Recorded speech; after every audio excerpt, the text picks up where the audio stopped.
প্ৰথমতে মই মোৰ ইউটিউব চেনেললৈ সকলোকে স্বাগতম জনাইছোঁ আৰু যদি আপুনি আগতে মোৰ চেনেলটো ছাবস্ক্ৰাইব কৰা নাই অনুগ্ৰহ কৰি মোৰ চেনেলটো ছাবস্ক্ৰাইব কৰক আৰু লগতে থকা নটিফিকেশ্যন বেলটো টিপি ৰাখিবলৈ নাপাহৰিব যাতে মই আপলোড কৰা সকলো ধৰণৰ এডুকেশ্যনেল ভিডিঅ'ৰ নটিফিকেশ্যন আপুনি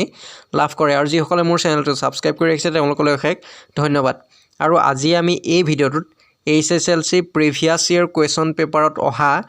কাৰেক্ট এনচাৰৰ বিষয়ে আলোচনা কৰিম আৰু ইয়াৰ আগত মই দুটা পাৰ্ট ইয়াৰ ওপৰত বনাইছিলোঁ আৰু যদি আপুনি পাৰ্ট দুটা চোৱা নাই পাৰ্ট 1 আৰু পাৰ্ট 2 তেন্তে ডেছক্ৰিপশ্যনত লিংক দি দিম আপুনি গৈ ভিডিঅ' দুটা চাই ল'ব পাৰিব।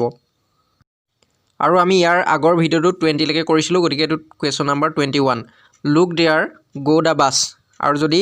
যিটো আমাৰ কাৰেক্ট এনচাৰ কৰিবলৈ দিয়া বাক্য সেই বাক্যটোৰ যদি ছাবজেক্টটো হিয়েৰ বা দেয়াৰ হয় তেতিয়া আমি সেই বাক্যটো প্ৰেজেণ্ট ইনডেফিনিট টেন্সত কাৰেক্ট কৰিব লাগিব। গতিকে এই বাক্যটোৰ ছাবজেক্টটো দেয়াৰ আছে আৰু গতিকে আমি এই বাক্যটো প্ৰেজেণ্ট ইনডেফিনিট টেন্সত কাৰেক্ট কৰিব লাগিব আৰু প্ৰেজেণ্ট ইনডেফিনিট টেন্সত কাৰেক্ট কৰিবৰ কাৰণে আমি ছাবজেক্টটো থাৰ্ড পাৰ্চন ছিংগুলাৰ নাম্বাৰ হ'লে ভাৰ্বৰ লগত এছ বা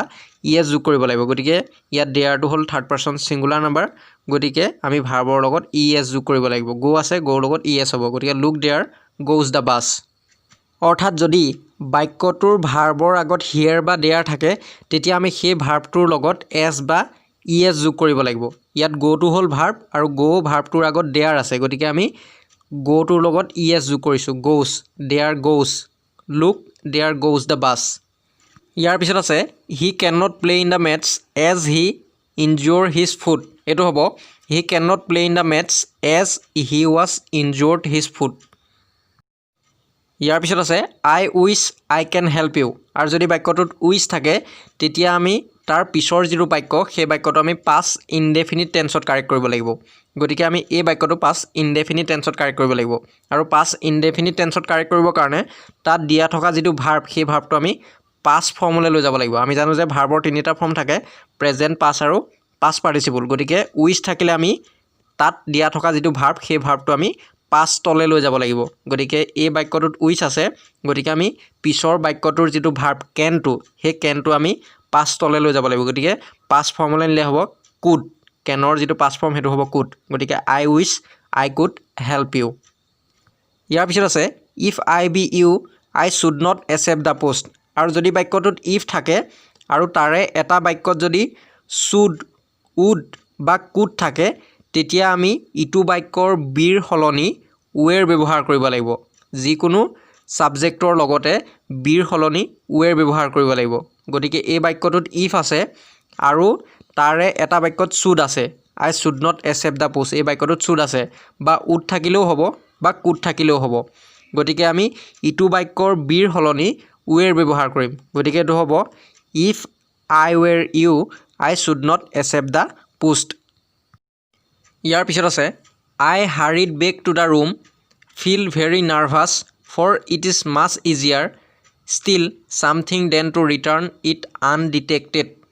আই open the door quietly then stand in the doorway in clouded moonlight Anil was still sleeping I creep to the head of the bed and my hand come up with the notes.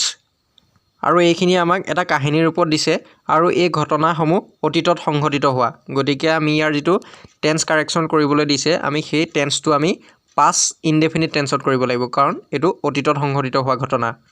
গতিকে I hurried back to the room feel very nervous for it is much easier steal something then to return it undetect I open the door quietly then stand in the doorway in clouded moonlight Anil was still sleeping I creep to the head of the bed and my hand come up with the notes। গতিকে এইখিনি আমি এনেধৰণে কৰিব লাগিব আই hurried back to the room আৰু হাৰিড back মানে হ'ল লৰালৰিকৈ উলটি যোৱা মই লৰালৰিকৈ ৰুমটোলৈ উলটি গৈছিলোঁ। ফিলিং ভেৰি নাৰ্ভাছ মানে ফিল মানে হ'ল অনুভৱ কৰা ফিলিং মানে অনুভৱ কৰি এইটো ING লগাব লাগিব গতিকে ফিলিং ভেৰি নাৰ্ভাছ বৰ নাৰ্ভাছ অনুভৱ কৰি মই ৰুমটোলৈ ঘূৰি গৈছিলোঁ। For it is much easier to steal something then to return it undetected গতিকে ষ্টিলৰ আগত টু লগাব লাগিব to steal something to steal আৰু মই লৰালৰিকৈ কি কাৰণে ৰুমলৈ ঘূৰি আহিছিলোঁ for it is much easier to steal something for it is much easier এইটো মানে খুব অতি উজু আছিলে বা অতি সহজ আছিলে টু ষ্টিল ছামথিং কোনো বস্তু চুৰি কৰিবলৈ অতি সহজ আছিলে। তাৰপিছত ইয়াৰ পিছত আছে আই অপেন দ্য ড'ৰ কুৱাইটলি গতিকে অপেনটো আমি ই দি লগাব লাগিব পাছলৈ লৈ যাব লাগিব আই অপেন দ্য ড'ৰ কুৱাইটলি মানে মই মনে মনে দৰজাখন খুলিছিলোঁ আৰু ইয়াৰ পিছত আছে দেন ষ্টেণ্ড গতিকে ষ্টেণ্ডটো আমি পাছলৈ লৈ যাব লাগিব ষ্টুড হ'ব then stood in the doorway in clouded moonlight Anil was still sleeping আৰু অনিল সেই পৰ্যন্ত শুই আছিলে গতিকে ইয়াৰ পিছত আছিলে আই ক্ৰিপ গতিকে ক্ৰিপটো পাছলৈ লৈ যাব লাগিব আৰু ক্ৰিপটো পাছলৈ নিলে হ'ব crept I creep to the head of the bed and my hand came up এইটো কাম আপ আছিলে গতিকে কামটো আমি পাছলৈ লৈ যাব লাগিব এইটো হ'ব কেম গতিকে came up with the notes আৰু ক্ৰিপ মানে হ'ল বগাই যোৱা বা চুঁচৰি যোৱা I creep to the head of the bed মানে মই বিচনাখনৰ মূৰৰ ফালে বগাই গৈছিলোঁ বা চুঁচৰি গৈছিলোঁ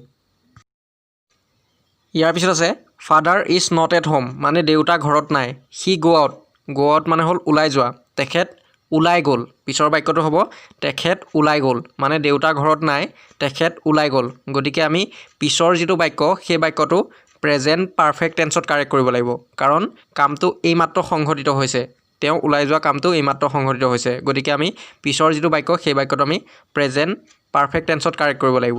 গতিকে প্ৰেজেণ্ট পাৰফেক্ট টেন্সত কাৰেক্ট কৰিবৰ কাৰণে ছাবজেক্টৰ পিছতে হেভ বা হেজ আহিব আৰু ছাবজেক্টটো থাৰ্ড পাৰ্চন ছিংগুলাৰ নাম্বাৰ হ'লে হেজ ব্যৱহাৰ কৰা হয় তাৰ লগত গতিকে হিটো হ'ল থাৰ্ড পাৰ্চন ছিংগুলাৰ নাম্বাৰ গতিকে হি লগত হেজ আহিব গতিকে হি হেজ আৰু তাত দিয়া থকা যিটো ভাৰ্ব সেই ভাৰ্বটো আমি পাষ্ট পাৰ্টিচিপল ফৰ্মলৈ লৈ যাব লাগিব গতিকে গ'ৰ যিটো পাষ্ট পাৰ্টিচিপল ফৰ্ম সেইটো হ'ব গ' ৱেণ্ট গান একেবাৰে শেষৰ ফৰ্মটো গতিকে এইটো হ'ব gone he has gone out father is not at home he has gone out ইয়াৰ পিছত আছে he reach the station before the train departed আৰু যদি বাক্যটোত বিফ'ৰ বা আফটাৰ থাকে তেতিয়া এটা বাক্য পাষ্ট ইনডেফিনিট টেন্সৰ হ'লে আনটো বাক্য পাষ্ট পাৰফেক্ট টেন্সৰ হয় গতিকে এই বাক্যটোত বিফ'ৰ আছে আৰু পিছৰ যিটো বাক্য দ্য ট্ৰেইন ডিপাৰ্টেড এই বাক্যটো পাষ্ট ইনডেফিনিট টেন্সত আছে কাৰণ ইয়াৰ যিটো ভাৰ্ব সেই ভাৰ্বটো পাষ্ট ফৰ্মত আছে গতিকে পিছৰ যিটো বাক্য বিফ'ৰৰ পিছত থকা যিটো বাক্য সেই বাক্যটো পাষ্ট ইনডেফিনিট টেন্সত আছে গতিকে প্ৰথম যিটো বাক্য সেই বাক্যটো আমি পাষ্ট ইনডেফিনিট টেন্সত কাৰেক্ট কৰিব লাগিব অৰ্থাৎ বিফ'ৰৰ আগত থকা যিটো বাক্য সেই বাক্যটো সদায় আমি পাষ্ট পাৰফেক্ট টেন্সত লিখিব লাগিব গতিকে বিফ'ৰৰ পিছত যিটো থাকিব সেইটো পাষ্ট ইনডেফিনিট আৰু বিফ'ৰৰ আগত যিটো বাক্য থাকিব সেইটো আমি পাষ্ট পাৰফেক্ট টেন্সত কাৰেক্ট কৰিব লাগিব গতিকে বিফ'ৰৰ আগৰ যিটো বাক্য সেই বাক্যটো আমাক কাৰেক্ট কৰিবলৈ দিয়া আছে গতিকে আমি বিফ'ৰৰ আগত থকা যিটো বাক্য সেই বাক্যটো আমি পাষ্ট পাৰফেক্ট টেন্সত কাৰেক্ট কৰিব লাগিব গতিকে পাষ্ট পাৰফেক্ট টেন্সত কাৰেক্ট কৰিবৰ কাৰণে পাষ্ট পাৰফেক্ট টেন্সৰ যিটো ফৰ্মেশ্যন সেই ফৰ্মেশ্যন অনুসৰি আমি বাক্যটো কাৰেক্ট কৰিব লাগিব গতিকে পাষ্ট পাৰফেক্ট টেন্সৰ ফৰ্মেশ্যনটো হ'ল ছাবজেক্টৰ পিছতে হেড আহে গতিকে হি পিছত আহিব হেড হি হেড আৰু তাত দিয়া থকা যিটো ভাৰ্ব সেই ভাৰ্বটো আমি পাষ্ট পাৰ্টিচিপল ফৰ্মলৈ লৈ যাব লাগিব গতিকে ৰিচৰ যিটো পাষ্ট পাৰ্টিচিপল ফৰ্ম সেইটো হ'ব ৰিচড ই ডি যোগ হ'ব গতিকে he had reach the station before the train departed ইয়াৰ পিছত আছে Mohan reach home before it started raining গতিকে এই বাক্যটো আগৰটো নিচিনাকৈ এই বাক্যটোতো বিফ'ৰ আছে গতিকে আমি এই বাক্যটো পাষ্ট পাৰফেক্ট টেন্সত কাৰেক্ট কৰিব লাগিব গতিকে পাষ্ট পাৰফেক্ট টেন্সত কাৰেক্ট কৰিবৰ কাৰণে ছাবজেক্টৰ পিছত হেড আহিব গতিকে মোহনটো ছাবজেক্ট তাৰপিছত হেড আহিব গতিকে মোহন হেড আৰু ভাৰ্বটো পাষ্ট পাৰ্টিচিপল ফৰ্মলৈ যাব গতিকে ৰিচটো পাষ্ট পাৰ্টিচিপল ফৰ্মলৈ নিলে হ'ব ৰিচড ই ডি যোগ হ'ব গতিকে Mohan head reached home before it started raining আৰু যদি ভিডিঅ'টো ভাল লাগিলে অনুগ্ৰহ কৰি এটা লাইক কৰিব কমেণ্ট কৰিব শ্বেয়াৰ কৰিব আৰু যদি আপুনি মোৰ চেনেলটো নতুনকৈ চাইছে তেন্তে ছাবস্ক্ৰাইব কৰিবলৈ নাপাহৰিব